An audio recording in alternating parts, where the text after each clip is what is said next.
যেটাকে আমরা জানাজা বলি। কি বলি?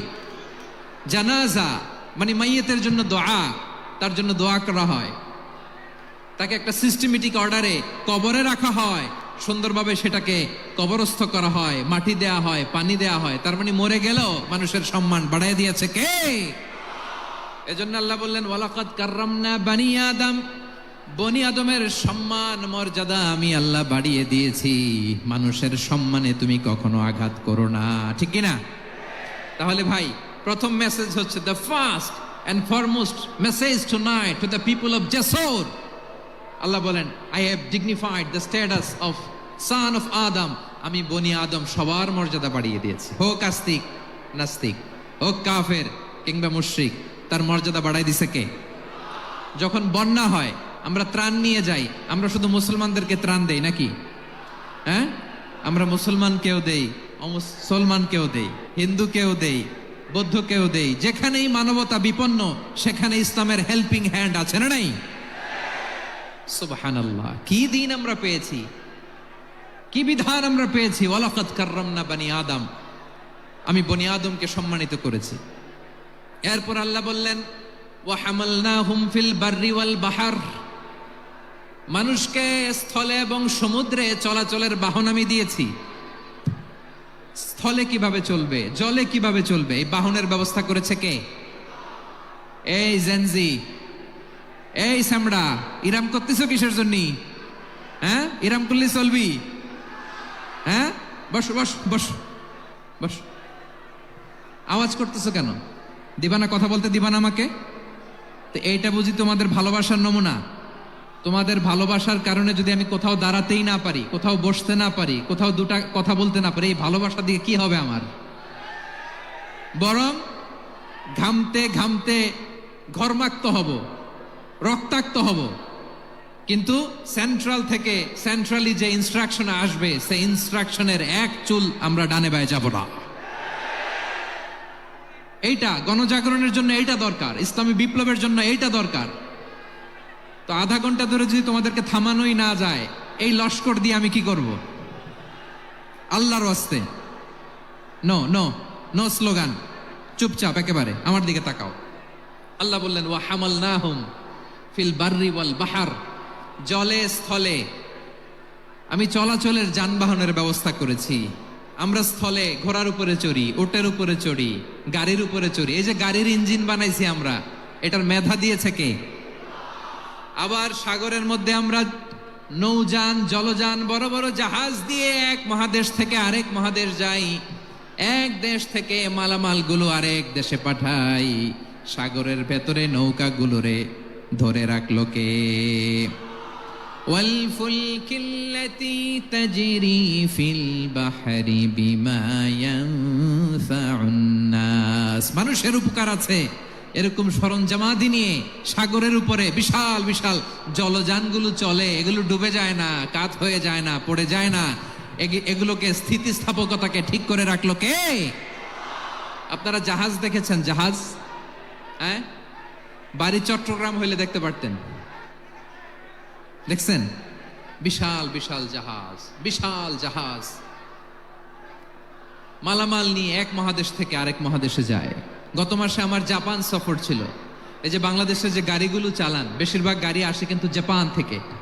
হাজার হাজার গাড়ি একটা জাহাজ বহন করতে পারে, হাজার হাজার গাড়ি। এটারে সাগরের মধ্যে ভাসাইলো কে? সবাই বলুন, ভাসালো কে?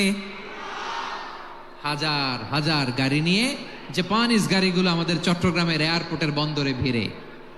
যুক্তরাষ্ট্রে আমি দেখেছি বিশাল বিশাল জাহাজ। আপনারা টাইটানিক জাহাজের নাম শুনেছেন? টাইটানিকেরও 8 গুণ 10 গুণ বড়। সুবহানাল্লাহ কইবেন না? টাইটানিক জাহাজের 8 গুণ 10 গুণ বড় একটা জাহাজ আছে, আইকন অফ দ্য সি, আমি দেখে এসেছি।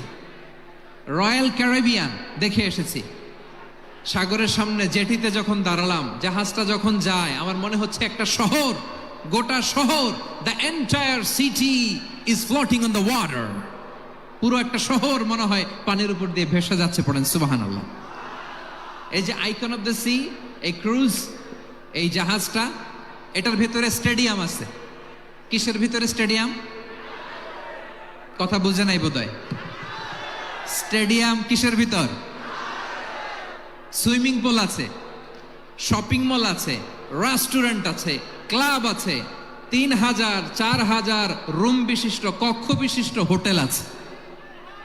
এই সবগুলোর নিয়ে এগুলো চলে সাগরের এই দোলার মধ্যে, জলোচ্ছ্বাসের মধ্যে, এই সাগরের ভেতরে এই জাহাজগুলোর ভাষায় রাখছে কে?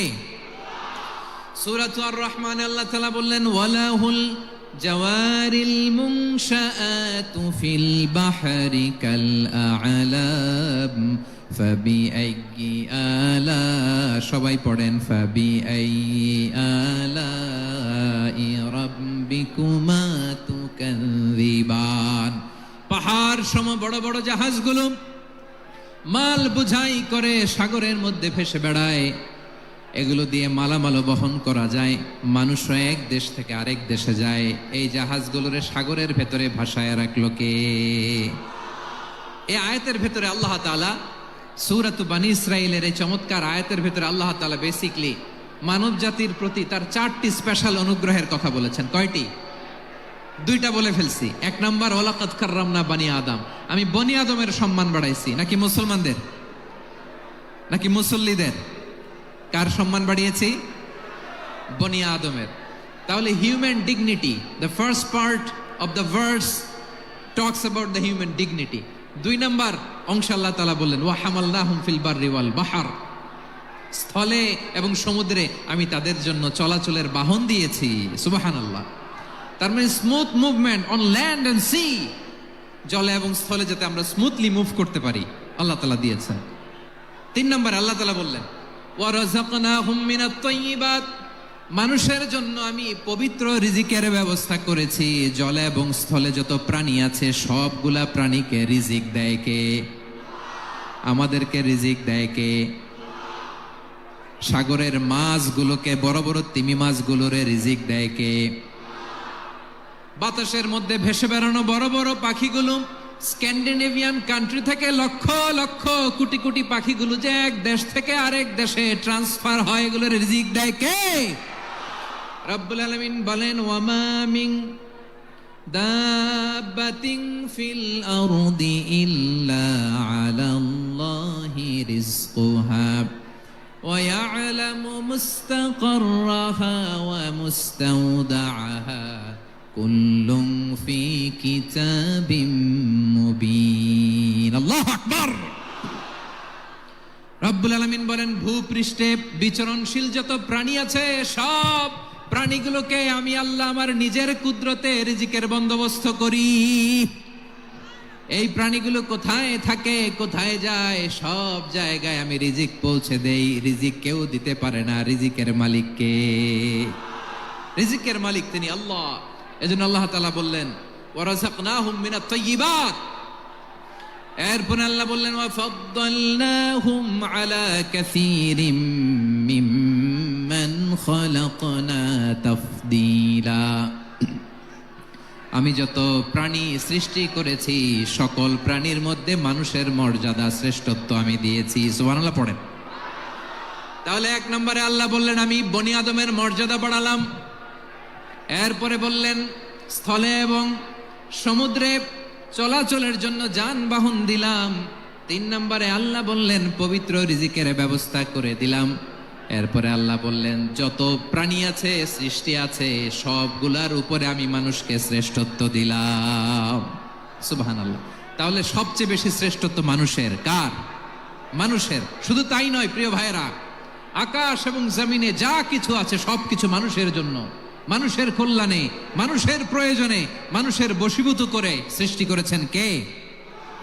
রব্বুল আলামিন বলেন, হুয়াল্লাযী খালাকা লাকুম মা ফিল আরদি জামিআ।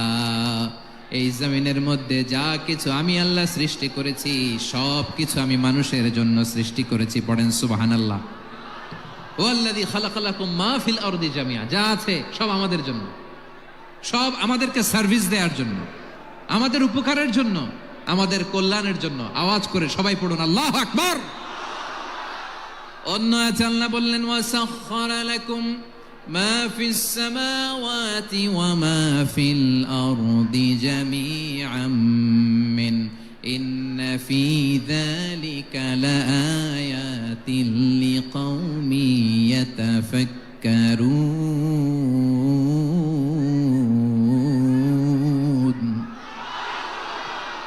প্রথম আয়াতে আল্লাহ বললেন জমিনে যা আছে সব তোমাদের কল্যাণে আমি সৃষ্টি করলাম। এরপরে আল্লাহ বললেন আকাশেও যা আছে সব তোমাদের জন্য সৃষ্টি করলাম, তোমাদের অনুগত বানিয়ে দিলাম। পড়েন সুবহানাল্লাহ। মানুষের কি ব্রেইন দেখেন, মানুষ জমিন ছেড়ে আকাশে চলে যায়। পাখি দেখে মানুষের শখ হলো পাখি যেহেতু উঠতে পারে আমরাও পারবো। অরবিল রাইট, উইলবার রাইট, দুই ভাই মিলে আঁকাঝোঁকা করতে করতে করতে করতে প্লেন বানায় ফেললো। কোন সুবহানাল্লাহ। এখন পাখিও ওরে, আমরাও ওরি। এরপরেই মানুষের কৌতূহল থামে না এখানে, মানুষ চলে গিয়েছে চাঁদে। কোথায় গেছে? এখন কিন্তু চাঁদে জমি বিক্রি হয় জানেন। পৃথিবী নিয়ে মারামারি শেষ, রাশিয়া আমেরিকা এখন ধরছে চাঁদ আর মঙ্গল গ্রহ। এখন চাঁদে জমি বিক্রি হয়, মঙ্গলে জমি বিক্রি হয়। এই চাঁদ, মঙ্গল, বৃহস্পতি, শনি সব আল্লাহ তাআলা আমাদের জন্য বানিয়েছেন। সুবহানাল্লাহ পড়েন। মানুষ সাগরের উপরে চড়ে, শূন্যে ভেসে বেড়ায়, পাহাড় কেটে সুড়ঙ্গ বানায়, টানেল বানায়।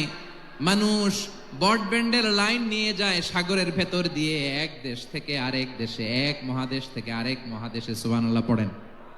তার মানে গোটা বিশ্বের সব কিছুর উপরে control, superiority over all creatures, সব কিছুর উপর কন্ট্রোল, মনিটরিং, নিয়ন্ত্রণ, এটা প্রতিষ্ঠা করে দিয়েছে কে? এজন্যই মানুষের শ্রেষ্ঠত্ব। ওয়ালাকাদ কাররামনা বানি আদম, আমি বনি আদমের সম্মান বাড়িয়েছি, মর্যাদা আমি বাড়িয়ে দিয়েছি। এই কারণে, কারণ মানুষ সবকিছুর উপর নিয়ন্ত্রণ নিতে পারে। মানুষকে নিয়ে এই কোরআনের সব আলোচনা, মানুষকে নিয়ে এই কোরআনের সব। তাই কোরআনের কেন্দ্রীয় আলোচ্য বিষয় হচ্ছে মানুষ। কোরআনের কেন্দ্রীয় আলোচ্য বিষয় কি? যশোরের ভাইয়েরা বুঝে থাকলে সবাই বলবেন কোরআনের কেন্দ্রীয় আলোচ্য বিষয় কি? এই যে আমি মূল আলোচনায় যাচ্ছি এখন। কেন মানুষ কোরআনের কেন্দ্রীয় আলোচ্য বিষয়? এই যে ভাইয়েরা, এই যে হাত জোর করে, এই যে Jessore Gen Z, the smart people of Jessore, হাত জোর করে বলতেছে, হাত জোর করে তোদের কাছে আল্লাহর দোহাই লাগে, স্টপ স্টপ। শুরুতে একবার বলেছে জায়গা না হলে আস্তে আস্তে ধাক্কা দিবা, সামনে না পিছনে, দিয়ে দিয়ে বেরোয় চলে যাও। এলইডিতে দেখো, এই যে আল্লাহর ওয়াস্তে জায়গা না হলে ওদিকে যাও। কোরআনের মাহফিলে বিশৃঙ্খলা, এটা কাফিরদের আলামত। কাফিররা শীষ দিত, শীষ। বিশ্বনবী কোরআনের তাফসির করলে কাফিররা শীষ দিত আর ক্ল্যাপিং করত, হুইসেল এন্ড ক্ল্যাপিং। তো আমরা কি এখানে বিশৃঙ্খলা করতে আসছি? তো বারবার থামানো লাগে কেন? কোনো আওয়াজ হবে না, বললাম তো স্টপ। আওয়াজ করে বলুন কোরআনের কেন্দ্রীয় আলোচ্য বিষয় কি? সবাই বলেননি। এতগুলো মানুষ উত্তর দিলে এতটুকু আওয়াজ হয়, অন্তত আমি বিশ্বাস করি না। যশোর আওয়াজ করে বলো কোরআনের কেন্দ্রীয় আলোচ্য বিষয় কি? মানুষ। এই মানুষ কোরআনের কেন্দ্রীয় আলোচ্য বিষয়। মানুষকে আল্লাহ স্বাধীনতা দিয়েছেন। ফামান শাআ ফালইউমিন ওয়া মান শাআ ফালইয়াকফুর। চাইলে মুমিন হতে পারো, চাইলে কাফের হতে পারো, তোমার ইচ্ছা। তবে জেনে রাখো মুমিন হলে পাবা জান্নাত, কাফির হলে পাবা জাহান্নাম। নাও দ্য ডিসিশন ইজ ইয়ার্স। সিদ্ধান্ত তোমার, জান্নাতে যাবা না জাহান্নামে যাবা। যশোরের ভাইয়ের আওয়াজ করে বলুন কই যেতে চান, জান্নাতে না জাহান্নামে? ডান দিকে না বাম দিকে? ডানপন্থী না বামপন্থী? চিল্লা চিল্লি না চুপচাপ? চুপচাপ কয়ে আবার চিল্লাচিল্লি শুরু করে দিচ্ছে। মাশাআল্লাহ। তাহলে কোরআনের কেন্দ্রীয় আলোচ্য বিষয় মানুষ। আমার সাথে থাকতে হবে, তোমাদেরকে নিয়ে আমি আলোচনা শেষ পর্যন্ত যাব। অনেক গুরুত্বপূর্ণ কথা বাকি আছে, আমাকে সহযোগিতা করতে হবে। মাশাআল্লাহ, এই তো ঠান্ডা হয়েছে। হ্যাঁ ঠিক আছে ঠিক আছে ঠিক আছে।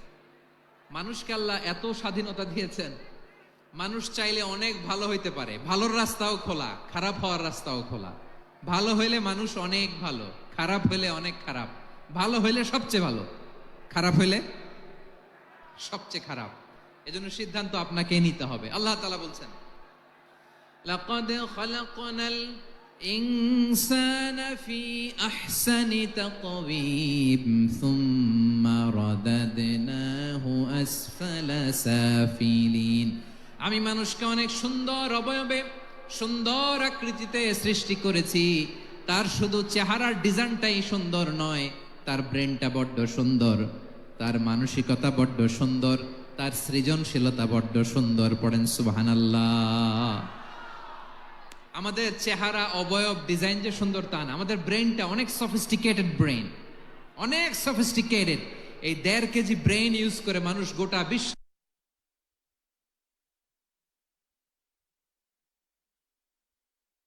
সভ্যতা বিনির্মাণ করেছে, ঠিক কিনা?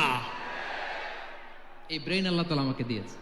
এটারে কাজে লাগালে, আপনার 6 সেন্স কাজে লাগালে আপনি অনন্য মানুষ হয়ে উঠবেন, মহামানবে রূপান্তরিত হবেন। মানুষ হতে পারে, চাইলেই মহামানব হতে পারে। আবার যদি মানুষ চায় খারাপও হতে পারে। আল্লাহ বললেন শুধু ভালোই না, ভালো হতে চাইলে অনেক ভালো তুমি হতে পারো, আবার খারাপ হতে চাইলে অনেক খারাপ তুমি হতে পারো। সুম্মা রাদাদনাহু আসফালা সাফিলিন।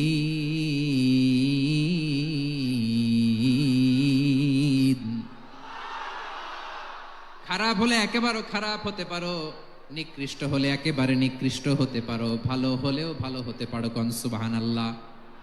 এবার আওয়াজ করে বলুন, ভালো হতে চাই না খারাপ, শ্রেষ্ঠ না নিকৃষ্ট? মানুষ ভালো হলে মানুষ ফেরেশতার চেয়েও ভালো, মানুষ খারাপ হলে সে পশুর চেয়েও খারাপ। কথা ঠিক কিনা বলেন? ভালো হলে ফেরেশতার চেয়েও ভালো, খারাপ হলে পশুর চেয়েও নিকৃষ্ট। তার মানে শ্রেষ্ঠত্বে মানুষ, শ্রেষ্ঠত্বে ফেরেশতাকে হার মানায়, আর অধপতনে শ্রেষ্ঠত্বে ফেরেশতাকে ছাড়িয়ে যায়, আর অধপতনে পশুকেও হার মানায়। আই রিপিট, আমি আবারও বলছি, মানুষ শ্রেষ্ঠত্বে ফেরেশতাকে ছাড়িয়ে যায়, আর অধপতনে সে পশুকেও হার মানায়। আওয়াজ করে বলতে হবে ঠিক কিনা? এটার প্রমাণ কি? মানুষ শ্রেষ্ঠ হইলে যে ফেরেশতার চেয়েও সেরা, তার প্রমাণ কি? আল্লাহ তাআলা বলছেন, ওয়া ইয কুলনা লিল মালাইকাতি ইসজুদু লি আদম ফাসাজাদু ইল্লা ইবলিস আবা ওয়াস্তাকবারা ওয়া কানা মিনাল কাফিরিন। আল্লাহ বলেন, স্মরণ করো সে সময়ের কথা যখন আমি ফেরেশতাদেরকে বললাম, ও ফেরেশতারা আদমকে সেজদা দাও। সব ফেরেশতারা সম্মান সূচক সেজদা আদমকে দিল, তারা আদমের জন্য সেজদায় লুটিয়ে পড়লো, একজন ছাড়া, তার নাম ইবলিস। আওয়াজ করে বলেন তার নাম কি? সে অহংকার প্রদর্শন করলো, সে কাফের হয়ে গেল, বাকি সব ফেরেশতারা সেজদা দিল। সুবহানাল্লাহ। আবার আদম আলাইহিস সালামকে আল্লাহ জিজ্ঞেস করলেন, সব বলে দিল উত্তর, কিন্তু ফেরেশতাদেরকে একই প্রশ্ন জিজ্ঞেস করলেন, তারা উত্তর করতে পারে নাই। তার মানে এর মধ্য দিয়ে প্রমাণিত হয়, মানুষ ভালো হলে ফেরেশতার চেয়েও ভালো, ফেরেশতার চেয়েও মানুষের মর্যাদা বাড়িয়ে দিয়েছে কে? সব নূরের ফেরেশতা যখন মাটির আদমকে সেজদা দেয়, এটা প্রমাণ করে ফেরেশতার চেয়েও মানুষের মর্যাদা বাড়িয়ে দিয়েছে কে? তুমি মাটির আদমকে প্রথম সৃষ্টি করিয়া ঘোষণা করিয়া দিলে শ্রেষ্ঠ বলিয়া, তাই তো নূরের ফেরেশতা করে আদমকে সেজদা। ঠিক কিনা বলেন? তাই তো নূরের ফেরেশতা করে আদমকে সেজদা, সবার চেয়ে সম্মান দিলে মাটির আদমকে। আল্লাহু আল্লাহু তুমি জাল্লে জালালুহু, শেষ করা তো যায় না গে তোমার গুণগান। পড়েন না? পড়েন। আল্লাহু আল্লাহু তুমি জাল্লে জালালুহু, শেষ করা তো যায় না গে তোমার গুণগান। আল্লাহু আল্লাহু আল্লাহু আকবার। আদমের মর্যাদা বেশি, মানুষের মর্যাদা বেশি, মানুষ শ্রেষ্ঠ, তার প্রমাণ নূরের ফেরেশতা মাটির আদমকে সেজদা করে। আওয়াজ করে বলেন ঠিক কিনা? তাহলে মানুষ ভালো হলে ফেরেশতার চেয়ে ভালো, আবার মানুষ যদি খারাপ হয় সে পশুর চেয়েও খারাপ, অধপতনে পশুত্বকে হার মানায়। তার প্রমাণ, তার প্রমাণ কি? তার প্রমাণ হচ্ছে যশোরের ভাইরা দেখবেন পত্রিকায় নিউজ পেপারে মাঝে মাঝে এরকম দেখা যায়, এক মানুষ আরেক মানুষকে হত্যা করে 20 টুকরা করে বস্তার ভেতরে পড়েছে। আপনারা এই নিউজ পড়েন নাই না? দেখেন নাই? দেখছেন? মানুষ মানুষকে হত্যা করে কয় টুকরা? জোরে বলেন। এখানেই ক্ষান্ত হয় না, আবার কোথায় ঘটছে? বস্তার ভেতরে। আচ্ছা, বুঝে থাকলে আওয়াজ করে বলেন, কোনদিন শুনছেন একটা হাতি আর একটা হাতিকে হত্যা করে 20 টুকরা করছে, এরপরে বস্তার ভিতরে ভরছে? হইছে? তাহলে দেখেন, মানুষ যদি খারাপ হয় সে পশুকেও হার মানায়। চিল্লায় বলো ঠিক কিনা? এমনও দুশ্চরিত্র মানুষ আছে যার বদ নজর থেকে, যার নজর থেকে 6 মাসের ছোট্ট মেয়ে থেকে শুরু করে 80 বছরের বৃদ্ধারাও নিরাপদ নয়। পশুকেও হার মানায়। মানুষ মানুষের ঘর জ্বালিয়ে পুড়ে মেসাকার করে দেয়, জনপদের পর জনপদ জ্বালায় দেয়। এরকম আছে না নাই? বোমা মেরে শহরগুলো উড়িয়ে দেয়। এই যে ইসরায়েল গাজার মধ্যে যে অ্যাটাক করেছে, এরা মসজিদ মানে নাই, মসজিদে বম ফেলেছে। এরা খ্রিস্টানদের চার্চ গির্জা মানে নাই, গির্জায় বম ফেলেছে। পৃথিবীর ইতিহাসে never happened in the history of the world that someone bombed on a hospital, on a ICU center. এমন হাসপাতাল যেখানে আইসিইউর রোগীরা আছে, ওই হাসপাতালের উপরও ইসরায়েলি সৈনিকেরা বোমা মেরেছে। জোরে বলেন ঠিক কিনা? এরা মানুষ? আওয়াজ করে বলেন, এরা মানুষ না। প্রিয় ভাইয়েরা, চোখ কান নাক মুখ থাকলেই মানুষ না। যা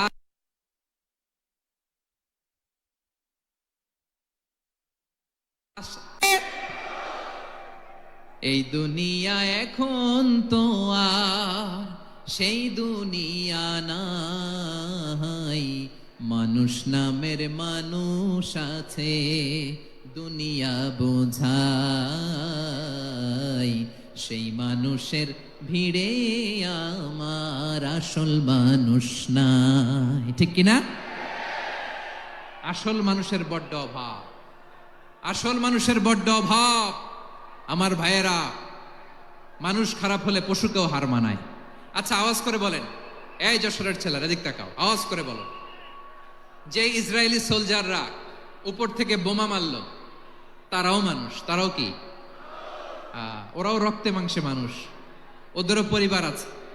বোমা মেরে যেই মেয়েটাকে তারা অনাথ বানায়, ইয়াতিম বানায়, ও কিন্তু বাসায় ওর মেয়েটাকে রেখে আসছে। ঠিক কিনা বলেন?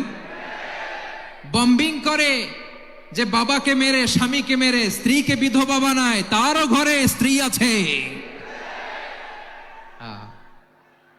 উপর থেকে বম মেরে মানুষ মেরে দিচ্ছে, তারাও মানুষ। 1945 সালের 6 আগস্ট আমেরিকান সোলজাররা হিরোশিমায় বম মেরেছে। আমি নিজে দেখে এসেছি জাপানের হিরোশিমাতে। সকাল 8:15 মানুষ কেউ অফিসে যাচ্ছিল, কেউ খেতে খামারে কাজ করতে যাচ্ছিল। লিটল বয় নামে একটা বোম মেরেছে তারা। এই বোমের আঘাতে, পারমাণবিক এই বোমার রেডিয়েশনে আঘাতে, বোম ব্লাস্ট হওয়ার পরে মুহূর্তের মধ্যে 1,40,000 নাই। উপর থেকে যারা মারতেছে এরাও মানুষ, যাদেরকে মারলো তারাও। তার মানে মানুষে মানুষে পার্থক্য আছে না? নেই? মানুষে মানুষে পার্থক্য আছে। নাক কান চোখ মুখ থাকলেই মানুষ নয়।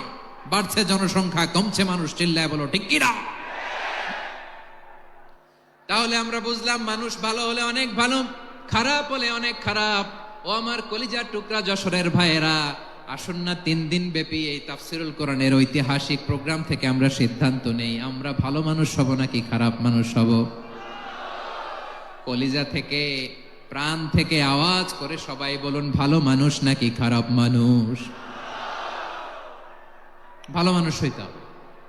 ভালো মানুষ যারা জগৎটাকে এনলাইটেন করবে, যারা এনলাইটেন করবে, যারা সত্যের বীর সেনানী হয়ে দাঁড়াবে, যারা সত্যের পক্ষে কথা বলবে, যারা জালিমের মসনদকে ভেঙে খান খান করে দেবে। এরকম হওয়ার দরকার আছে না নাই? এরকম ভালো মানুষ আমরা হতে চাই কি চাই না? মানুষকে যত্ন নিলে মানুষ যে কত ভালো হয় আপনি কল্পনাও করতে পারবেন না।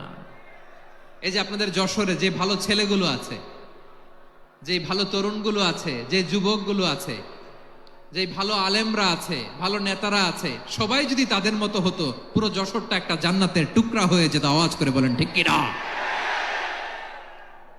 মানুষকে নার্চারিং করলে, মানুষকে পলিশ করলে, মানুষকে গ্রুমিং করলে, মানুষকে সঠিক তারবিয়া দিলে মানুষ অনন্য হয়ে ওঠে। প্রতিটি মানুষ অনন্য। আমি অনন্য, আপনি অনন্য, আমরা সবাই অনন্য। সুবহানাল্লাহ বলেন। মানুষকে আল্লাহ তাআলা দিয়েছেন অসীম ক্ষমতা, অসীম ক্ষমতা। সুবহানাল্লাহ। একটা মানুষ পারে না এমন কিছু নাই, একটা মানুষ পারে না এমন কিছু নাই। বিশ্বাস করতে হবে, মানুষ যা কল্পনা করতে পারে ওইটা মানুষ করে দেখাতে পারে। যশোরের ভাইয়ের, আই রিপিট, আমি আবারও বলছি, এই চিল্লাচিল্লি করলে আমার এই গুরুত্বপূর্ণ কথা তোমরা মিস করবা, মিস করবা। কপাল পড়া হয়েও না, আওয়াজ করে কপাল পড়া হবে না। আমার দিকে তাকাও। মানুষ, মানুষ যা কল্পনা করতে পারে সেটা মানুষ করে দেখাতে পারে। তুমি তোমার কল্পনার রাজ্যকে সাজাও, তোমাকে হারাতে পারে এমন কোন শক্তি আল্লাহর জমিনে নাই। তোমার কি শক্তি, কি সম্ভাবনা তুমি জানোই না মিয়া। তুমি এদিকে তাকাও কেন? তোমার রাস্তা তো ওই দূরে। তুমি কোথায় যাবে, আল্লাহ তোমার টেনে কোথায় নিয়ে যাবে তুমি কিছুই জানো না। প্ল্যান বিগ, ড্রিম বিগ, কল্পনার শক্তিকে বড় করো। মানুষ যা কল্পনা করতে পারে মানুষ তা করে দেখাতে পারে। মানুষের কাছে অসাধ্য কিছু নাই, মৃত্যু ছাড়া, এক্সেপ্ট ডেথ। মৃত্যু ছাড়া মানুষ সবকিছুকে জয় করতে পারে। মৃত্যু ছাড়া যে কোনো অসাধ্যকে সাধন করার ক্ষমতা মানুষকে দিয়ে দিয়েছে কে?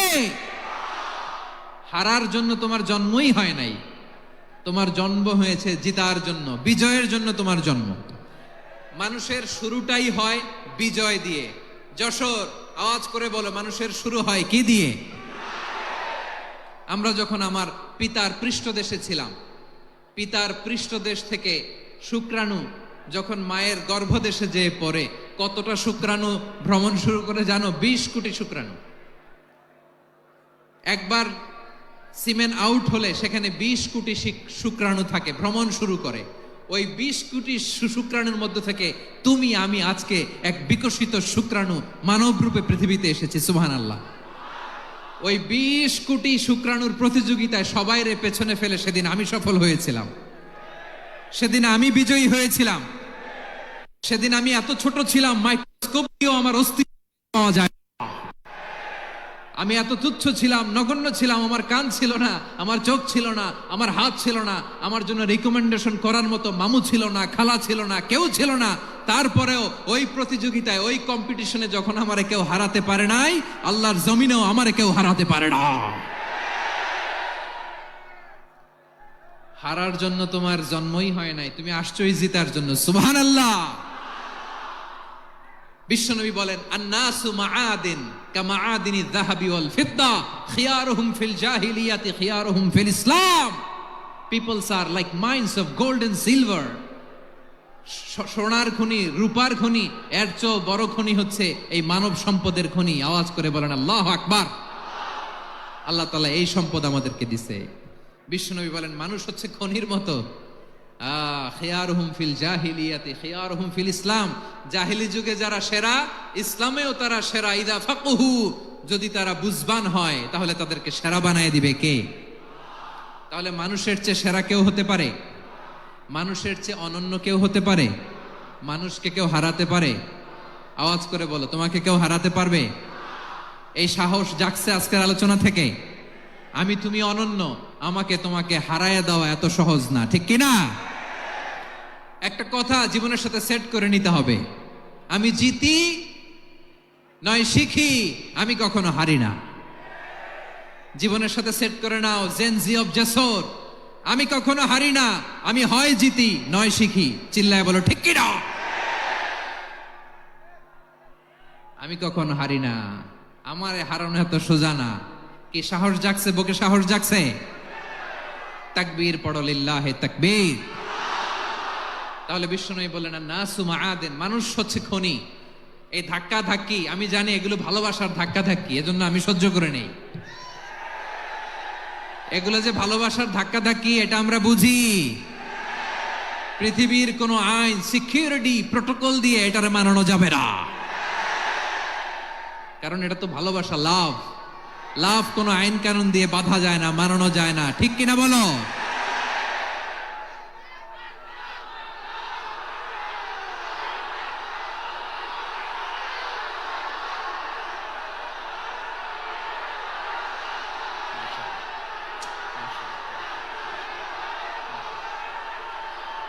ঠিক আছে, বসুন বসুন বসুন। আল নাসু মাআদেন, মানুষ হচ্ছে খনি, এই খনির যত্ন নিতে হবে। আমার মা বাবা যারা এসেছেন, আপনার ছেলে মেয়ের যত্ন নেন। আপনার ছেলের মধ্যে যে কি পটেনশিয়াল আপনি জানেন না।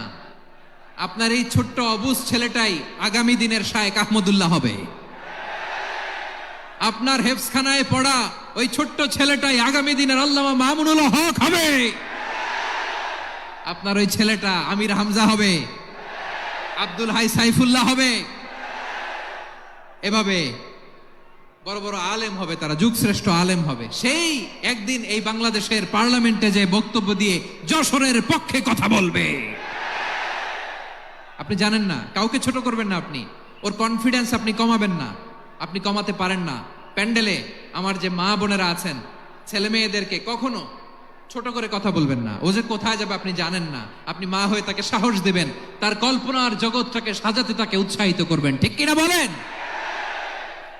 আর আমার প্যান্ডেলের আমার প্রিয় শ্রদ্ধাশীলা মায়েরা বোনেরা, আপনারা তো আরো দামি সম্পদ। বিশ্বনবী বলেন, আর দুনিয়া কুল্লুহা মাতা। আল্লাহ আল্লাহ আল্লাহ, বিশ্বনবীর কথার ওজন দেখেন। আর দুনিয়া কুল্লুহা মাতা ওয়া খায়রু মাতা'আদ দুনিয়াল মারআতু সালিহা। বিশ্বনবী বলেন, দুনিয়ায় যা দেখো সব আল্লাহর দেওয়া অ্যাসেট, মানে সম্পদ। আর এত অ্যাসেটের ভিড়ে সবচাইতে শ্রেষ্ঠ সম্পদ হচ্ছে নেককার নারী। সুবহানাল্লাহ। ভাইয়েরা বোনের সাথে খারাপ আচরণ করো না, সন্তান মায়ের সাথে খারাপ আচরণ করো না। আমাদের মায়েরা আমাদের asset, they are our priceless asset. কারণ এই মায়েদের পেটে এসেছে আল্লাহর ওলিরা, এই মায়েদের পেটে এসেছে খান জাহান আলী, এই মায়ের পেটে এসেছে শাহজালাল ইয়ামানি, এই মায়ের পেটে এসেছে আল্লাহর সব নবীরা। নাকি নবীরা আকাশ থেকে ধপ করে জমিনে নেমে আসছে? মায়ের পেটে আসছে। এই মায়ের পেটগুলো খনি। আমার সম্মানিতা মায়েরা বোনেরা, নিজেকে ইসলাম দিয়ে সাজান, নিজেকে ইসলাম দিয়ে সাজান, নিজেকে পবিত্র রাখুন, নিজের আব্রু ইমান ইজ্জতের হেফাজত করুন, কোরআন পড়ুন, সুন্নাহ পড়ুন। আপনি জানেন না আপনার গর্ভে কে আসছে, কোন ক্ষণজন্মা পুরুষকে আল্লাহ তাআলা আপনার গর্ভে পাঠাবে আপনি জানেন না। মায়েরা নিজেদেরকে পবিত্র রাখুন, ইসলাম চর্চা করুন, কোরআন চর্চা করুন, নৈতিকতা দিয়ে নিজেকে সাজান। যশোরের জেনজি, নিজেদেরকে প্রস্তুত রাখো আগামীর বাংলাদেশের জন্য। নৈতিকতা, মোরালিটি, ভ্যালিউজ দিয়ে নিজেকে সাজাও, ইসলাম দিয়ে নিজেকে সাজাও। কারণ আগামীর বাংলাদেশ ইসলামের বাংলাদেশ। বাংলাদেশের আসল পরিচয় ইসলাম। বাংলাদেশের আসল পরিচয় কি? সবাই বলে না। বাংলাদেশের আসল পরিচয় কি? এই ইসলাম নিয়ে আমরা সংসদ ভবন সাজাবো, রাজি আছি না নাই? শেকড় ভুলে যাওয়া যাবে না। আমরা ধাপে ধাপে শারিয়া আইনের দিকে যাব ইনশাআল্লাহ, কিন্তু জঙ্গিবাদ দিয়ে নয়, কট্টরপন্থা দিয়ে নয়। আমরা ইন্টেলেকচুয়ালি, গ্রাজুয়ালি, ধাপে ধাপে শারিয়া আইনের দিকে মুভ করবো ইনশাআল্লাহ। বলো লিল্লাহি তাকবীর। এদেশের আসল পরিচয় সবাই বলে না, আওয়াজ করে, এদেশের আসল পরিচয়। এদেশে আজান শুনে সূর্য ওঠে শহর গ্রামে, এদেশে আজান শুনে সূর্য ডোবে সন্ধ্যা নামে, এদেশে সকল কাজে সবাই বলে বিসমিল্লাহ, এদেশে ভালো কিছু দেখে শুনে হাসি মুখে সবাই বলে মাশা আল্লাহ। সুবহানাল্লাহ সুবহানাল্লাহ সুবহানাল্লাহ সুবহানাল্লাহ সুবহানাল্লাহ সুবহানাল্লাহ সুবহানাল্লাহ সুবহানাল্লাহ। ও নবীন তরুণ, তোমার কিসের এত ভয়? জেনে রেখো বাংলাদেশের আসল পরিচয়। বাংলাদেশের আসল পরিচয় ইসলাম। আওয়াজ তুলে বলো, আসল পরিচয় কি? এদেশে পরস্পরে দেখা হলে দেয় সালাম, এদেশে আমজনতার হৃদয় জুড়ে পাক্কালাম, ঠিক কি না? এদেশে বিপদ এলে সর্বজনে সর্বক্ষণে দোয়া পড়ে ইন্না লিল্লাহ সুবহানাল্লাহ সুবহানাল্লাহ সুবহানাল্লাহ সুবহানাল্লাহ। এদেশে আজান শুনে সূর্য ওঠে শহর গ্রামে, এদেশে আজান শুনে সূর্য ডোবে সন্ধ্যা নামে, এদেশে সকল কাজে সবাই বলে বিসমিল্লাহ, এদেশে ভালো কিছু দেখে শুনে হাসি মুখে সবাই বলে মাশা আল্লাহ। সুবহানাল্লাহ, আওয়াজ করে সুবহানাল্লাহ সুবহানাল্লাহ সুবহানাল্লাহ সুবহানাল্লাহ। সবাই একসাথে সুবহানাল্লাহ সুবহানাল্লাহ সুবহানাল্লাহ সুবহানাল্লাহ। এদেশের আসল পরিচয় কি? আওয়াজ করে বলতে ভয় লাগে। এদেশের আসল পরিচয় কি? ইসলাম দিয়ে আমাদের সংসদ ভবন চলুক, আমরা চাই কি চাই না? বঙ্গভবনে লা ইলাহা ইল্লাল্লাহর পতাকা উড়ুক, আমরা চাই কি চাই না? প্রতিটি জেলা অফিসে, ডিসি অফিসে লা ইলাহার পতাকা ঝুলুক, আমরা চাই কি চাই না? কারা কারা চাই হাত তুলে আল্লাহরে দেখায়।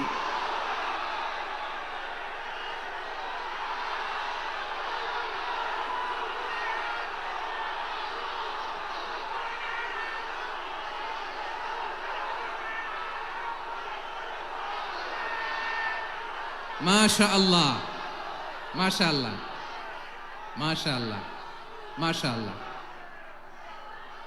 যশোর, আওয়াজ করে বলো, ভালো মানুষ না খারাপ মানুষ? বুঝে বলছো তো? মানুষ ভালো হলে যে কত ভালো। এই মানুষকে যত্ন নিলে, মানুষকে মানুষ বানালে যে সে কি হতে পারে শুনবা? হ্যাঁ, নাকি মোনাজাত দিয়ে দিব? শুনবা? তাহলে থামতে হবে। থামো, আমি যখন বলবো থামো থামো, তাকবীরের সময় দিলে তাকবীর। থামো থামো।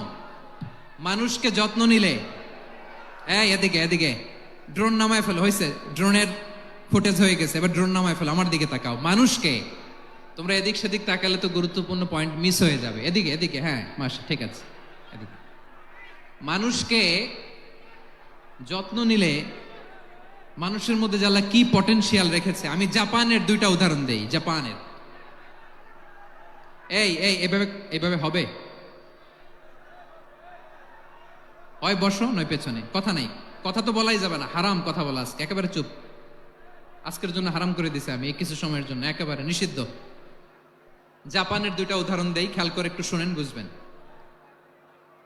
আল্লাহ, 2022 সালে জাপানের সাথে জার্মানির খেলা, ফিফা ওয়ার্ল্ড কাপ 2022। এক পক্ষে জাপান, আরেক পক্ষে কোন দেশ? কথা শুনে নাই। এক পক্ষে কোন দেশ? আরেক পক্ষে? সবাই এক পক্ষে, আরেক পক্ষে। ওই খেলায় জিতেছিল জাপান, জিতেছিল 22 সালের এই ফিফা ওয়ার্ল্ড কাপে। জাপান ফুটবল খেলায় জিতে, as a part of their celebration তারা খেলার পরে পুরো স্টেডিয়ামটারে ক্লিন করে। The fan base of Japan, lakh lakh মানুষ খেলা দেখতে যায়, তো এত ডাস্টবিনও তো নাই।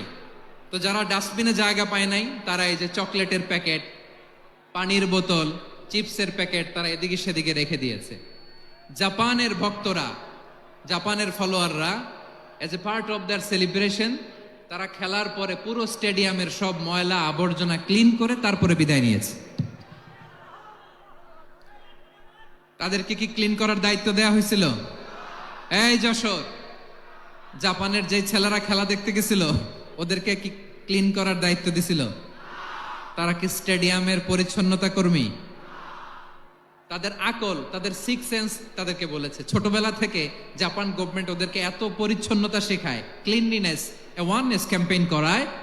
ক্লাসে আমি দেখেছি, ক্লাসে নিজের বেঞ্চ নিজে মুছে, ক্লাসের মাঝখানে একটা সময় দেয়, নিজের টেবিল নিজে মুছে, নিজের ক্লাসরুমটা নিজে পরিষ্কার করে। রাস্তাঘাটে একটা ধুলা নাই, ময়লা নাই, একটা টিস্যু নাই। খেলার পরে গোটা বিশ্বকে তাক লাগিয়ে দিয়েছে। জাপানের ফ্যানরা সবার রেখে যাওয়া গার্বেজ, টিস্যু, বোতল পরিষ্কার করে তারপরে স্টেডিয়াম থেকে বিদায় নিয়েছে। আমরা কেন এমন হইতে পারলাম না? আমরা কেন এমন হইতে পারলাম না? জাপানের যারা এগুলো করছে ওদের 3টা করে চোখ না? চোখ তো 3টা। জাপানো লাগো, জাপানো লাগো হাত তো 4টা। কান তো 6টা, হ্যাঁ? নাকি আমার মতো 2 হাত 2 কানওয়ালা মানুষ? চোখে দেখলে ওটা মানুষ না। চিন্তা করছেন? তার মানে জাপানিজদেরকে যে গ্রুমিং করে শিখানোর মাধ্যমে পরিচ্ছন্ন বানানো গেছে, ওরা যেমনি মানুষ আমরাও মানুষ। আমাদের সন্তানদেরকে শেখালে তারাও পারবে। পারবে কিনা? 2 নম্বর উদাহরণ বলি। চট্টগ্রাম ফেনীতে যারা গিয়েছেন, মেঘনা গোমতী ব্রিজ প্রকল্প নাম শুনছেন? মেঘনা একটা ব্রিজ পার হওয়া লাগে। এই মেঘনা গোমতী, এখানে 3টা ব্রিজ, কাঁচপুর সহ এই 3টা ব্রিজের নির্মাণ কাজ, রেনোভেশনের কাজ দেয়া হয়েছিল জাপানের একটা কোম্পানিকে। কাকে? জাপানের কোম্পানির নির্মাণ শেষে 738 কোটি টাকা বেঁচে গেছিল, এটা গভর্নমেন্টের হাতে দিয়ে তারা বিদায় নিয়েছে। কত টাকা? 738 কোটি টাকা। যত প্রাক্কলিত ব্যয় নির্ধারণ করা হয়েছে সব টাকা সরকার, তৎকালীন সরকার 2019-এর সরকার, কারা ছিল তো জানেন? এই 2019-এর সরকার তাদেরকে দিয়েছে। তারা রিনোভেশন নির্মাণ শেষে 738 কোটি টাকা অতিরিক্ত বেঁচে গেছিল, এটা আবার গভর্নমেন্টের হাতে বুঝাই দিয়ে তারা বিদায় নিচ্ছে। আমরা কেন এমন হইতে পারলাম না? জাপানের ওরাও মানুষ, আমরাও মানুষ। তার মানে মানুষে মানুষে পার্থক্য আছে না নাই? আচ্ছা, জাপানের 2টা উদাহরণ দিলাম, এবার আমার দেশের 2টা উদাহরণ দিব না? বাংলাদেশের 2টা উদাহরণ দিই। 1 নম্বর উদাহরণ, গত সপ্তাহে আপনারা জানেন কক্সবাজার আমার একটা প্রোগ্রাম ছিল, তো হেলিকপ্টারে গিয়েছিলাম। ফেনী জেলা যখন পার হচ্ছি, আমি দেখলাম 3টা উইন্ডমিল চিনেন তো? বিশাল পিলার, 3টা-4টা পাখা থাকে। বায়ু বিদ্যুৎ কেন্দ্র, বাংলাদেশের প্রথম বায়ু বিদ্যুৎ কেন্দ্র এটা। মুহুরী প্রজেক্ট বলে এটার, সম্ভবত মুহুরী প্রজেক্ট। তো সাগরের বাতাসের ঝাপটায় এটা ঘুরে এনার্জি হয়, ইলেকট্রিসিটি উৎপাদন হয়। তো আমি পাইলটকে বললাম, ভাই এগুলো থেকে কেমন ইলেকট্রিসিটি উৎপাদন হয়? কয়, হুজুর একটুও হয় না, কিছুই হয় না। কিছুই হয় না মানে? বলে, হুজুর বাংলাদেশে যত উইন্ডমিল আছে এটার পাখা একটাও ঘুরে না। আল্লাহ, বলেন কি? তাহলে যে কোটি কোটি টাকা ব্যয় করে যে উইন্ডমিল, কয় হুজুর ভিতরে ফিটফাট, উপরে ফিটফাট, ভিতরে সদরঘাট। তার মানে কোটি কোটি টাকা দিয়ে এই উইন্ডমিল বানায়, এখানে কিছু নাই। দুর্নীতির আড্ডাখানা, আখড়াখানা বাংলাদেশ, ঠিক কিনা বলেন? আয় রে, জাপানিজরাও মানুষ, আমরাও মানুষ। আমার এক নিকটাত্মীয় সরকারি চাকরিজীবী, উনি আমাকে বললেন, বাংলাদেশের আরেকটা উদাহরণ দেই। উনি আমাকে বললেন যে প্রতি বছর আমাদের অফিসের ফার্নিচার চেঞ্জ করে। আমি বললাম, প্রতি বছর ফার্নিচার চেঞ্জ করে কেন? বলে যে ফার্নিচার নতুন পারচেজ করলেই তো এখানে টাকা, নতুন কিনতে পারলেই টাকা, নতুন উন্নয়নের সবক শোনাতে পারলেই টাকা। প্রথম আলোর রিপোর্ট, কি আলো? প্রথম আলোর রিপোর্ট, গত 15 বছরে উন্নয়নের নামে লুটপাট হয়েছে প্রায় 2.25 লাখ কোটি টাকা। কার রিপোর্ট? আমাদের বানানো কথা। প্রথম আলোর রিপোর্ট। গত 15 বছরে কারা ছিল জানেন তো? হ্যাঁ, শুধু ওনাদেরকেই দোষ দিয়ে লাভ নাই। স্বাধীনতার পর থেকে শুধু শাসকের হাত বদল হয়েছে, আমরা কিছু পাই নাই, ঠিক কিনা বলেন? শুধু ওনাদের দোষ দিয়ে কি লাভ? একদল খাইছে, আরেক দল খাওয়ার জন্য রেডি হয়ে আছে। আমরা এরকম চাই না। আমরা চাই স্বাধীন সার্বভৌম বাংলাদেশ। আমরা চাই দুর্নীতিমুক্ত বাংলাদেশ। আমি নিউজটা যে কতবার বললাম, এটা কি সম্ভব? 3.25 লাখ কোটি টাকা লুটপাট, মানে লুটপাট করতে করতে এদেশের জনগণকে ফুটপাতে বসায় দিচ্ছে। প্রিয় ভাইয়েরা, জাপানের মানুষও মানুষ, আমরাও মানুষ। সিদ্ধান্ত আপনার, কোন মানুষ হবেন, ভালো মানুষ না খারাপ মানুষ?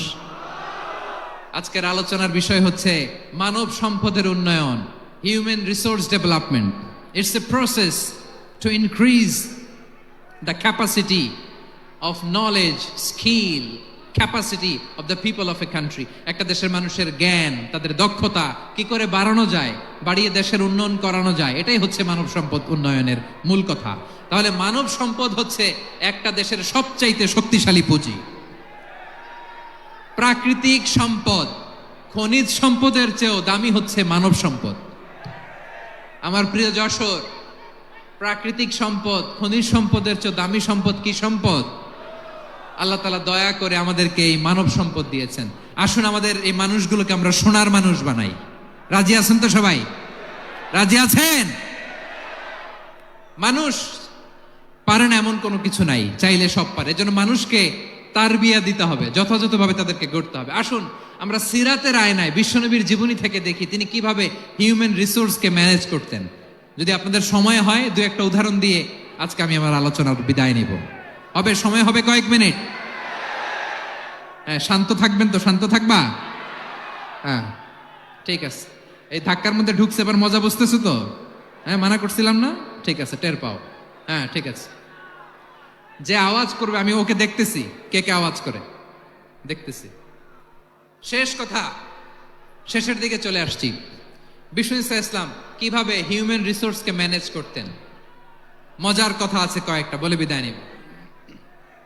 বিশ্বনবী কিভাবে এই মানব সম্পদকে ম্যানেজ করতেন। বিশ্বনবী he was a very good talent hunter, চৌকস ট্যালেন্ট হান্টার ছিল।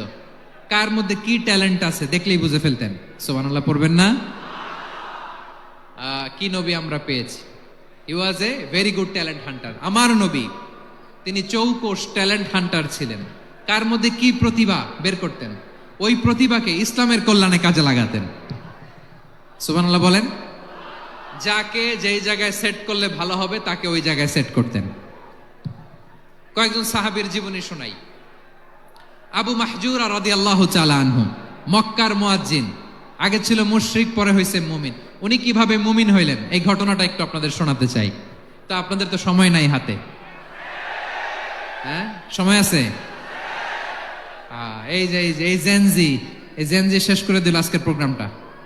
1 ঘন্টা ধাক্কা ধাক্কি করে কেমনে দাঁড়ায় আছে আমি বুঝলাম না।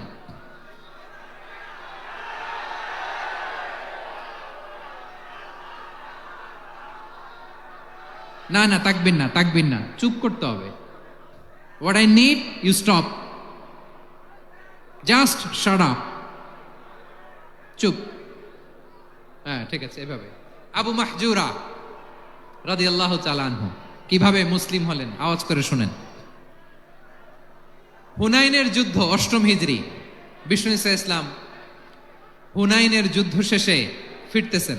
পথিমধ্যে বেলাল রাদিয়াল্লাহু তাআলা আনহু, এই যে আবার কথা, আই রে আল্লাহ রে, এখানে ধাক্কা ধাক্কি কেন? চলে যাও, পেছনে যাও, পেছনে যাও। কি আজীব তামাশা! যেখানে যায় এখানে ধাক্কা ধাক্কি, মারামারি, গায়ের উপরে কাঁধের উপরে শাউটিং। অনেক গুরুত্বপূর্ণ কথা পয়েন্ট করে নিয়ে আসে যে বলবো, এই শাউট করার কারণে প্রোগ্রামটাই নষ্ট করে দেয়। আসছে আমার ভালোবাসা দেখাইতে, প্রোগ্রামটাই শেষ করে দিয়ে চলে যায়। স্টপ, আবার কথা বল, স্টপ। হুনাইনের যুদ্ধে 8ম হিজরি, কত হিজরি সবাই বলেন না একটু, কত হিজরি? 8ম হিজরিতে হুনাইনের যুদ্ধে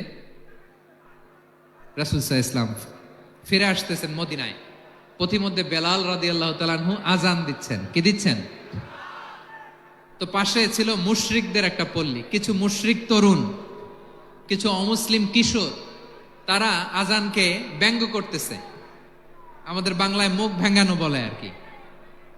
বেলাল রাদিয়াল্লাহু তাআলা আনহু আজান দিচ্ছেন, ওই বাচ্চাগুলো মুশরিক তো, ওরা আজানকে ব্যঙ্গ করতেছে, বিকৃতি করে ওরাও আজান দিচ্ছে। উদ্দেশ্য হচ্ছে আজানকে নিয়ে ঠাট্টা করা। উদ্দেশ্য কি? ঠাট্টা করা। ব্যাপারটা মনে কষ্ট পাওয়ার মতো ব্যাপার না? কিন্তু বিশ্বনবী ওইখানে দেখেন কি খুঁজলেন। বিশ্বনবী খেয়াল করলেন অমুসলিম কিশোরদের মধ্য থেকে একটা কিশোরের গলাটা বড় দরাজ গলা, কণ্ঠটা বড় সুন্দর। খেয়াল করে দেখলেন যে কিছু কিশোর বেলালের আজানকে ব্যঙ্গ করে, বিকৃতি করে, কিন্তু একজনের কণ্ঠ দেখতে পাচ্ছেন না এত দূরে, কিন্তু কণ্ঠটা বড় সুন্দর, দরাজ গলা। বিশ্বনবী সাহাবীদেরকে বললেন, ধরো এগুলারে, ধরো। সবগুলারে ধরে বিশ্বনবীর সামনে আনা হলো। ওরা হাঁটু গেড়ে বসলো। বিশ্বনবী বললেন, তোমাদের মধ্যে কে যেন ব্যঙ্গ করে আজান দিচ্ছিল, তার গলাটা বড় উঁচু, গলার বেসটা বড় মজবুত, মেলোডিয়াস, সুমধুর কণ্ঠ। কে? আবু মাহজুরা বলে, আমার বন্ধুরা সবাই আমার দিকে আঙ্গুল দেখায়, আমি পড়ে গেছি বিপদে।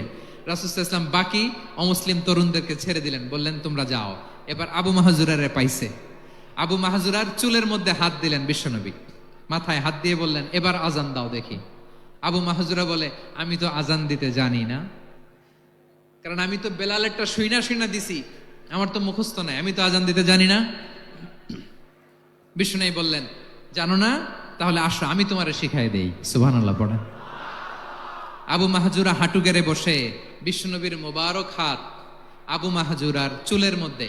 বিশ্বনবী আজানের মুআল্লিম, আবু মাহজুরাকে বলতেছে, ঠিক আছে তোমারে শিখাই দিচ্ছি, আমি যা যা বলবো আমার সাথে সাথে বলো, পারবা? আবু মাহজুরা বলে, পারবো।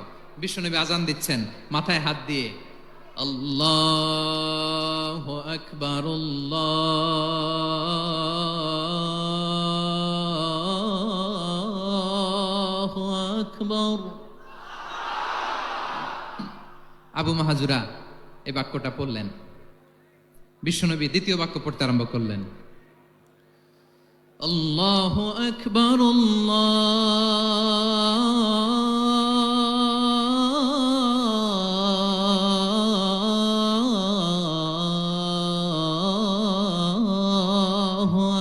আকবার। আবু মাহজুরা এই বাক্যটা বললেন। বিশ্বনবী আবু মাহজুরার মাথার মধ্যে হাত দিয়ে তৃতীয় বাক্য বললেন, আশহাদু আল্লা ইলাহা ইল্লাল্লাহ,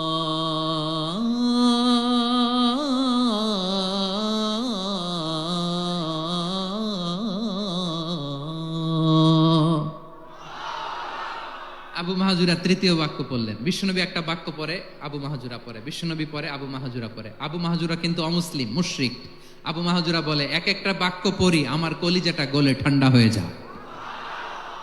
এতদিন মোহাম্মদকে গালি দিতাম, এখন মোহাম্মদ আমার মাথায় যখন হাত রাখছে আমার সারা শরীর ঠান্ডা হয়ে গেছে। বিশ্বনবী আজান শিখাচ্ছেন, একটা একটা বাক্য পড়ে আবু মাহজুরাও পড়ে, বিশ্বনবী পড়ে আবু মাহজুরাও পড়ে। পুরো বাক্যগুলো যখন শেষ, আজান শেষ, আবু মাহজুরাও যখন পুরো আজান পড়লেন, আবু মাহজুরা বললেন, এতদিন মোহাম্মদের চেহারা দেখলে আমার ঘৃণা লাগতো, আজ থেকে মোহাম্মদের চেহারার চেয়ে প্রিয় চেহারা আমার কাছে নাই। আবু মাহজুরা বললেন, ও মুহাম্মদ, আজানের বাক্য তো আপনি আমারে শেখালেন, এখানেই শেষ করবেন না, আপনি আমারে পড়ায় দেন, লা ইলাহা ইল্লাল্লাহু মুহাম্মাদুর রাসূলুল্লাহ সাল্লাল্লাহু আলাইহি ওয়াসাল্লাম। বিশ্বনবীর সাথে দাঁড়িয়ে উনি শাহাদা পড়ে মুসলমান হয়ে গেলেন। এবার আবু মাহজুরা বলে, ইয়া রাসূলুল্লাহ, ইয়া হাবিবাল্লাহ, আমি মুমিন হয়েছি, মুসলমান হয়েছি, আপনার কাছ থেকে আজান শিখার সৌভাগ্য আমি লাভ করেছি গো নবী।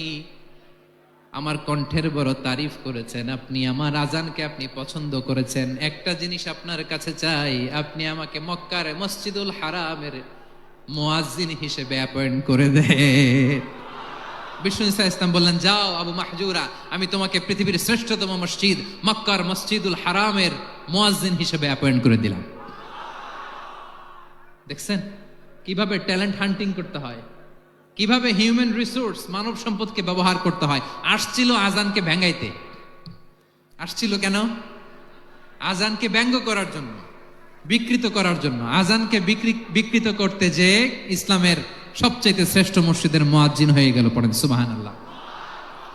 হযরত আবু মাহজুরা রাদিয়াল্লাহু তাআলা আনহু ওনার এই সুললিত কণ্ঠ ব্যবহার করে মসজিদুল হারামে এত সুন্দর করে আল্লাহু আকবার বলে আজান দিতেন, মানুষগুলোর, মুসল্লিগুলোর, মক্কাবাসীর হৃদয়কে তিনি বিগলিত করে দিতেন, মানুষের হৃদয়কে ঠান্ডা হয়ে যেত। শুধু এখানেই শেষ না আমার যশোরের ভাইয়েরা। বিশ্বনবী যখন সাইয়েদনা আবু মাহজুরা রাদিয়াল্লাহু তাআলা আনহুকে আজান শিখাচ্ছিলেন, বলেন তো বিশ্বনবীর হাতটা কোথায় ছিল? আবু মাহজুরার মাথার সামনে, এই চুলের উপরে ছিল। আবু মাহজুরা ওই স্মৃতিটাকে ধারণ করবার জন্য, ওই স্মৃতিকে বহন করার জন্য বিশ্বনবীর মোবারক হাত আবু মাহজুরার কপালের চুলের যেই জায়গায় লেগেছে, মৃত্যুর আগের দিন পর্যন্ত আবু মাহজুরা মাথার ওই চুলে কোনোদিন ছুরি আর কামার লাগায় নাই, সেখানে কেচি লাগায় নাই, চুলের মধ্যে খুর লাগায় নাই। আবু মাহজুরা ডান দিকের চুল কাটতো, বাম দিকের চুল কাটতো, পেছনের চুল কাটতো, সামনের চুল কাটতো না। আবু মাহজুরা রাদিয়াল্লাহু তাআলা আনহুর সামনের চুলগুলো বড় হতে হতে যখন এত বড় হয়ে যায়, তিনি চুলগুলো পেঁচিয়ে মাথার মধ্যে রাখতেন, তারপরে তিনি পাগড়ি পরতেন। সবাই জিজ্ঞেস করতে, আবু মাহজুরা এটা আবার কেমন স্টাইল? দেখতে তোমারে কি বিদঘুটে লাগে, কেমন অড লাগে, কেমন খারাপ দেখা যায়। মক্কায় এমন কোন মানুষ তো দেখি নাই, ডানে চুল কাটে, বায়ে চুল কাটে, পেছনে চুল কাটে, সামনে কাটে না। ওরে আবু মাহজুরা, কেমন দেখা যায় তোমারে, তুমি সামনের চুল কাটো না কেন? আবু মাহজুরা বলে, আমি হাঁটু গেড়ে পেয়ারা নবীর সামনে বসেছিলাম, আমার এই মাথার চুলের মধ্যে মুবারক হাত লাগিয়ে বিশ্বনবী নিজে আমাকে আজানের প্রতিটা বাক্য শিক্ষা দিয়েছেন। বিশ্বনবীর মুবারক হাত, পবিত্র হাত আমার মাথার চুলের যেই জায়গায় লেগেছে, আমি চাই ওই চুলগুলা নিয়ে আমি আমার কবরের ভিতরে যাব। সাইয়েদনা আবু মাহজুরা রাদিয়াল্লাহু তাআলা আনহু ইন্তেকালের আগের পর্যন্ত মাথার সামনের চুলগুলা কাটে নাই। মাথার সামনের চুল তিনি কাটেন নাই। সুবহানাল্লাহি বিহামদি। কেমন ভালোবাসতেন বিশ্বনবী সাহাবীদেরকে, সাহাবারা কেমন ভালোবাসতেন বিশ্বনবীকে। সামনের চুলগুলো বড় হতে হতে এত বড় ছিল, পেঁচিয়ে রেখে পাগড়ি পরতেন, কাটতেন না। নবীর হাত লেগেছিল। সুবহানাল্লাহ পড়েন। তাহলে what is the lesson, moral of the story কি? মোরাল অফ দ্য স্টোরি হচ্ছে, আসছিল আজানকে ব্যঙ্গ করার জন্য, বিকৃত করার জন্য, হয়ে গেল মসজিদুল হারামের মুয়াজ্জিন। দেখেন বিশ্বনবী একটা খারাপ সিচুয়েশনের মধ্যে থেকে কি ভালো জিনিস বের করে আনলেন। আমি যে শুরুতে বলেছি কিভাবে তিনি হিউম্যান রিসোর্সকে ডেভেলপ করেছেন, ম্যানেজ করেছেন। তিনি যে চৌকস ট্যালেন্ট হান্টার ছিল, দেখেন সবার মধ্যে থেকে এর বাছাই করে মুয়াজ্জিন বানাই দিয়েছেন। সুবহানাল্লাহ পড়েন। তার মানে এই না সবাইরে ধরে ধরে উনি মুয়াজ্জিন বানাইছেন। যার যেই ট্যালেন্ট আছে তাকে ওই কাজে অ্যাসাইন করেছেন। যার যেই প্রতিভা আছে তার প্রতিভাকে ইসলামের কাজে লাগিয়েছেন। সুবহানাল্লাহ পড়েন। যায়েদ বিন সাবিত রাদিয়াল্লাহু তাআলা আনহু নাম শুনেছেন? যশোর কথা বেরোয় না। যদি জিজ্ঞাসা সালমান খানের নাম শুনছেন, সবাই হাত তুলবে, জি হুজুর শুনছি, মানে সব দেখা শেষ।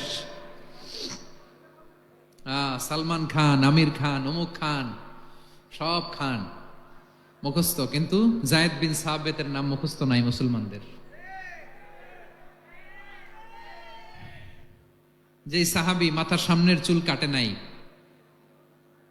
মসজিদুল হারামের মুয়াজ্জিন বানাইছেন বিশ্বনবী, সাহাবীর নাম কি? খায়া ফেলাইছে, স্লোগানের সাথে খায়া ফেলাইছে। আবু মাহজুরা। কি নাম? আবু মাহজুরা আল জুমাহি রাদিয়াল্লাহু তাআলা আনহু। এই নামটা আজকে নিয়ে যাইতে হবে যশোর। আবু মাহজুরা রাদিয়াল্লাহু তাআলা আনহু। 2 নম্বরে বলছিলাম যায়েদ বিন সাবিত রাদিয়াল্লাহু তাআলা আনহু।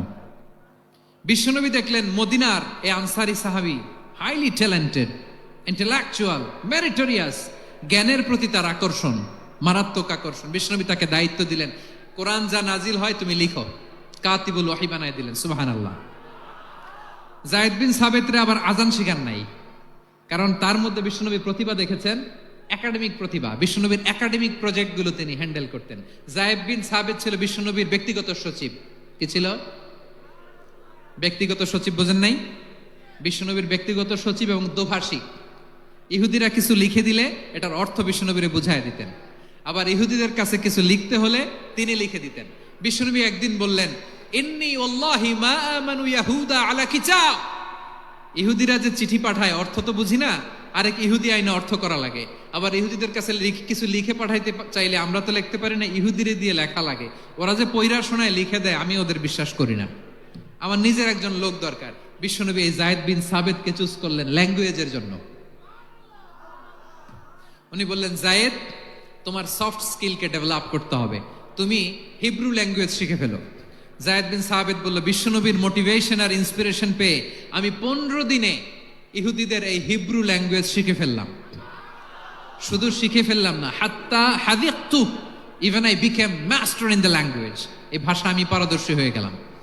এরপরে ইহুদিরা চিঠি লিখে পাঠালে আর কোনো ইহুদি ডাকা লাগতো না, আমি নবীর এটার অর্থ শুনে পরে বুঝাই দিতাম। আবার ইহুদিদের কাছে চিঠি লেখা লাগলে আমি যায়েদ বিন সাবিত চিঠি লিখে দিতাম। সুবহানাল্লাহ। দেখেন এত সাহাবীর মধ্য থেকে বিশ্বনবীর একাডেমিক প্রজেক্ট, ব্যক্তিগত সচিব, দোভাষী হিসেবে তিনি যায়েদ বিন সাবেতের মতো তরুণকে নির্বাচিত করেছেন। কেমন ট্যালেন্ট হান্টার ছিল আমার নবী, সুবহানাল্লাহ পড়বেন না? বিশ্বনবীর ইন্তেকালের পরে সাইয়েদনা আবু বকর রাদিয়াল্লাহু তাআলা আনহু যখন খলিফা হয়ে আসলেন, কোরআনকে সংকলনের দায়িত্ব দেয়া লাগবে, কোন সাহাবীকে দিবেন? সব সাহাবারা মিলে পরামর্শ করলেন। সাইয়েদনা আবু বকর, ওমর সবাই মিলে এই বিশাল কোরআন সংকলনের গুরু দায়িত্ব বিশ্বনবীর ব্যক্তিগত সচিব, বিশ্বনবীর দোভাষী, বিশ্বনবীর সিলেক্ট করাই লোক যায়েদ ইবনে সাবিত রাদিয়াল্লাহু তাআলা আনহুকে দিয়েছে। কোরআনের কপি তো আজকে এখানে রাখে নাই। এই যে আজকের যে কোরআন পড়েন, এটা আগে এরকম ছিল না। কোরআন নাজিল হলে সাহাবারা চামড়ার, ওটের চামড়ায় লিখে ফেলতো, ওটের চ্যাপ্টা হাড্ডির মধ্যে লিখে ফেলতো, গাছের গুড়ির মধ্যে লিখে ফেলতো, বিভিন্ন জনের কাছে ছড়ানো ছিটানো ছিল। আবু বকর রাদিয়াল্লাহু তাআলা আনহু একসাথে করলেন, পরবর্তীতে উসমান রাদিয়াল্লাহু তাআলা আনহু একসাথে করলেন 114 সূরার। এখন এই মুসহাফ, এই কম্পাইলেশন, এই কপি আমরা পেয়েছি, যার হিউজ কন্ট্রিবিউশন ছিল। এই পুরো কোরআন কম্পাইলেশনের প্রজেক্ট ম্যানেজার ছিল যায়েদ বিন সাবিত রাদিয়াল্লাহু তাআলা আনহু। কোরআন কম্পাইলেশনের প্রজেক্ট ম্যানেজার, দেখেন ওনারে মাথায় হাত দিয়ে আজান শিখায় নাই, সুবহানাল্লাহ কইবেন না? তাহলে প্রথম সাহাবী আবু মাহজুরাকে মুয়াজ্জিন বানাইলেন, যায়েদ বিন সাবিতকে ব্যক্তিগত সচিব আর দোভাষী বানালেন, মুসআব ইবনে উমাইর রাদিয়াল্লাহু তাআলা আনহুকে ইসলামের প্রথম অ্যাম্বাসেডর বানালেন। তাহলে তৃতীয় নাম্বার একজন সাহাবীর নাম বলছি, মুসআব ইবনে উমাইর। মুসআব কি নাম? নামটা কেমন লাগে? এই কয়েকজনের ভাল লাগে, বাকিদের ভাল লাগে না? ভাল লাগে? এই এই আর কয়েকটা মিনিট দেওয়া যাবে না আমাকে আল্লাহর রাস্তে? হ্যাঁ ঠিক আছে, আমি তোমাদেরকে ভালোবাসা দেখাবো, দোয়া করব, যদি চুপ থাকো, একেবারে চুপ, কষ্ট সহ্য করো, বাকিরা যা সওয়াব পাবে তোমরা ডবল পাবা, যেহেতু কষ্ট বেশি, কিন্তু চুপ। 3 নাম্বার সাহাবীর নাম মুসআব। এই ধাক্কাধাক্কি কেন, ধাক্কাধাক্কি কেন রে ভাই? না না না, এরকম হইলে আসবো না যশোর, আমি আর আসবো না। হয় পিছনে চলে যাও, নাহলে চুপ, ধাক্কাধাক্কি নাই। 3 নাম্বার সাহাবীর নাম মুসআব। কি নাম? He was the first ambassador in Islam. ইসলামের প্রথম ডিপ্লোমাট, প্রথম কূটনৈতিক, ইসলামের প্রথম কূটনৈতিক, ইসলামের প্রথম ডিপ্লোমাট, প্রথম অ্যাম্বাসেডর মুসআব ইবনে উমাইর। মক্কার তরুণ যুবক, উনি পারফিউম লাগাইলে মানুষ দেখলেই বুঝতো এটা মুসআব লাগাইছে। এমন ড্যাশিং ফেসের ছিল, এমন স্মার্ট ড্যাশিং ফেস, এমন পার্সোনালিটির মানুষ ছিল মুসআব রাদিয়াল্লাহু তাআলা আনহু। কারণ যিনি ইসলামের স্পোকম্যান হবেন, মুখপাত্র হবেন, তার স্মার্ট হওয়ার দরকার আছে না নাই? আকাবার প্রথম শপথ যখন হলো, তাদের সাথে বিষ্ণু ইসা ইসলাম মদিনাতে একজন মুখপাত্র পাঠালেন, ডিপ্লোমাটকে পাঠালেন, অ্যাম্বাসেডর অফ ইসলাম, তিনি হচ্ছেন মুসআব ইবনে উমাইর। পড়েন সুবহানাল্লাহ। বিশ্বনবী দেখলেন সে অনেক স্মার্ট, তার ডেডিকেশন আছে, সিনসিয়ারিটি আছে, এবং মদিনায় যে আউস খাজরাজ গোত্রের নেতাদের সাথে ডিল করতে হবে, ইহুদিদের সাথে ডিল করতে হবে, ওখানে একজন পাক্কা জানু খেলোয়াড়ের দরকার আছে না নাই? মুসআব ইবনে উমাইর রাদিয়াল্লাহু তাআলা আনহু, ওনাকে বিষ্ণু ইসা ইসলাম চুজ করলেন। এবং বিষ্ণু ইসা ইসলামের এই চুজিংটা, এই সিলেকশনটা এত সুন্দর ছিল, তিনি মদিনাতে যে বিশ্বনবী আসার আগেই মদিনার জমিনকে তিনি উর্বর করে ফেলছেন। প্রতিটা ঘরে ঘরে কালিমার দাওয়াত তিনি পৌঁছায় দিয়েছেন। জুমার বিধান নাজিল হয়েছে, কিন্তু মক্কায় পরিবেশ নাই জুমা পালনের। বিষ্ণু ইসা ইসলাম একজনকে দিয়ে খবর পাঠালেন, যাও মদিনায় মুসাবকে যে বলো, মুসাব তো আমার শিক্ষক, আমার স্পোকম্যান, মদিনাতে যেন তারা জুমা কায়েম করে। বিশ্বনবীর আগেই মুসআব মদিনার মুসলিমদেরকে নিয়ে মদিনায় প্রথম জুমা কায়েম করে ফেলছে। কোন সুবহানাল্লাহ। ডিপ্লোমাটদের কেমন হইতে হয়, অ্যাম্বাসেডার কেমন হইতে হয়, মুসআব রাদিয়াল্লাহু তাআলা আনহুর কাছ থেকে শিখে নাও। মুসআব নামটা কেমন লাগে? যশোর যাদের সন্তান হবে, ছেলে সন্তান, আমার রাস্তায় পাইলি সবাই জিজ্ঞেস করে, হুজুর একটা নাম দেন, আমার ছেলে হবে। যশোরবাসীর জন্য আমি একটা নাম দিয়ে দিলাম, নাম রাখতে হবে মুসআব। কি নাম? নামটা যাদের ভাল লাগে, ছেলে সন্তান অনাগত আসবে, মনে চাইলে নাম রেখে দিবেন মুসআব রাদিয়াল্লাহু তাআলা আনহুর নামে মুসআব। তাহলে মুসাব রাদিয়াল্লাহু তাআলা আনহুকে বিশ্বনবী ল্যাঙ্গুয়েজ শিখান নাই, সফট স্কিল শিখান নাই। জায়েদ রাদিয়াল্লাহু তিনি হিব্রু ল্যাঙ্গুয়েজ শিখেছেন, সুরিয়ানি শিখেছেন, কিন্তু মুসাবকে তিনি বানিয়েছেন the spokesman of Islam, the first diplomat, the ambassador of Islam. সুবহানাল্লাহ পড়বেন না?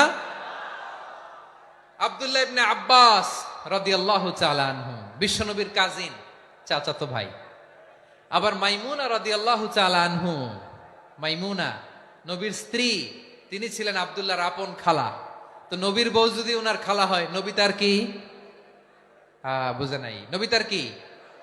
খালু।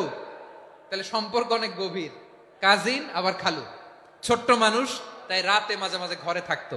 বিশ্বনবী দেখলেন আব্দুল্লাহ যেহেতু আমার ঘরে ঢুকতে পারে, আব্দুল্লাহরে এই উম্মতের বড় শিক্ষাবিদ বানাইতে হবে।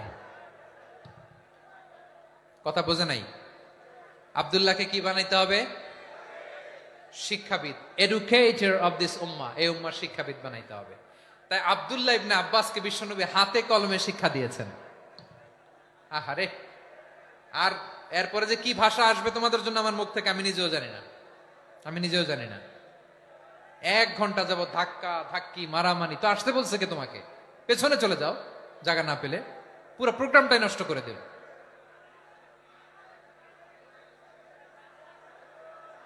জি, আমার দিকে তাকান, আমি শেষ করে দিচ্ছি। হবে না, ইন্টেলেকচুয়াল আলোচনা এখানে হবে না, আমি বুঝতে পারছি, আমি শেষ করে দিচ্ছি। আব্দুল্লাহ ইবনে আব্বাস রাদিয়াল্লাহু তাআলা আনহু, মনোযোগ দিয়ে কয়েকটা মিনিট শুনুন, আমি এখনই শেষ করে দিচ্ছি।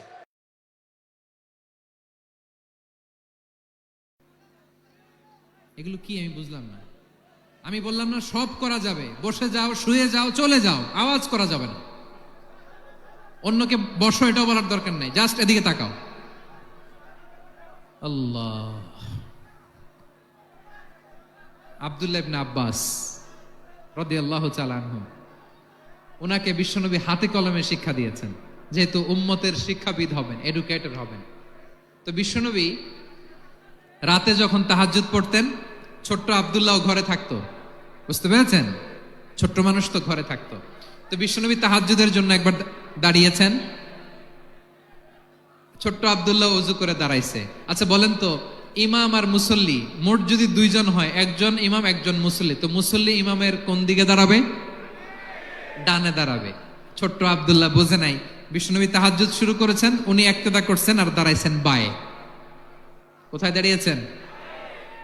আব্দুল্লাহ বলেন, যখন আমি বায়ে দাঁড়ালাম, আখাযা রাসূলুল্লাহ সাল্লাল্লাহু আলাইহি ওয়াসাল্লাম উযুনি আল ইউমনা ইয়াফতিলুহা, বিশ্বনবী নামাজরত অবস্থায় আমার কান ধরে টেনে আমার ডান দিকে এনে দাঁড় করায় দিলেন। পড়েন সুবহানাল্লাহ। দেখেন, হাতে কলমে শিক্ষা। আর জীবনে ভুল হবে? কথা কয় না, আর ভুল হবে? আর ভুল হবে না। এভাবে বিশ্বনবীর অনেক সঙ্গ পেয়েছেন, সফর করেছেন, একই বাহনে বসেছেন, এক বাহনে বসে লম্বা নাসিহত করেছেন, বলেছেন, ইয়া গোলাম ইহফাজিল্লাহ ইয়াহফাজকা, ইহফাজিল্লাহ তাজিদহু তুজাহাক, ইযা সাআলতা ফাসআলিল্লাহ ওয়া ইযা ইসতাআনতা ফাসতাইন বিল্লাহ। আল্লাহর বিধান মানো, আল্লাহর বিধান রক্ষা করো, আল্লাহ তোমায় রক্ষা করবে। আব্দুল্লাহ, চাইতে হলে আল্লাহর কাছে চাও, সাহায্য চাইতে হলে আল্লাহর কাছে সাহায্য চাও। মনে রাখো, গোটা বিশ্বের সবাই যদি তোমার সাহায্য করতে চায়, ততটুকুই করতে পারবে যতটুকু আল্লাহ তোমার নসিবে রেখেছে। গোটা বিশ্ব যদি তোমার বিরুদ্ধে ষড়যন্ত্রে দাঁড়িয়ে যায়, ক্ষতি ততটুকু করতে পারবে যতটুকু তোমার জন্য বরাদ্দ আছে। এর বাইরে কিছু করতে পারবে না। আওয়াজ করে বলেন ঠিক কিনা? এভাবে হাতে কলমে শিখিয়েছেন, বিশ্বনবীর সঙ্গ পেয়েছেন। উনাকে বিষ্ণু ইসলাম শিক্ষাবিদ, এডুকেটর অফ দিস উম্মাহ হিসেবে সিলেক্ট করেছেন, হাতে কলমে শিখিয়েছেন। বিশ্বনবী একবার প্রকৃতির ডাকে সাড়া দিয়ে এসেছেন। এখন কি করতে হবে? নামাজের জন্য অজু করতে হবে। বিশ্বনবী এসেই দেখেন অজুর বদনায় পানি ভরা, খুশি হয়ে গেলেন, বললেন, কে রেখেছে পানি? একজন বলল, আব্দুল্লাহ রেখেছে। বিশ্বনবী অত্যন্ত খুশি হলেন, খুশি হয়ে একটা দোয়া করলেন, বললেন, আল্লাহুম্মা ফাক্কিহু ফিদ্দীন ওয়া আল্লিমহু তা'ওয়ীল। আল্লাহ, তুমি আব্দুল্লাহকে দ্বীনের বুঝ দিও আর কোরআনের তাফসির শিক্ষা দিও। বিশ্বনবীর এই দোয়া এমন লাগছে, উনি রাইসুল মুফাসসিরিন, এই পৃথিবীতে যত মুফাসসির ছিল, যত মুফাসসির আসবে, সকল মুফাসসিরের সম্রাট হিসেবে স্বীকৃত হয়েছেন আব্দুল্লাহ ইবনে আব্বাস। বিশ্বনবী ওনারে আজান শিখান নাই, বিশ্বনবী ওনারে ল্যাঙ্গুয়েজ শিখান নাই, বিশ্বনবী ওনারে অ্যাম্বাসেডর বানান নাই, হাতে কলমে শিক্ষা দিয়েছেন। ছোট্ট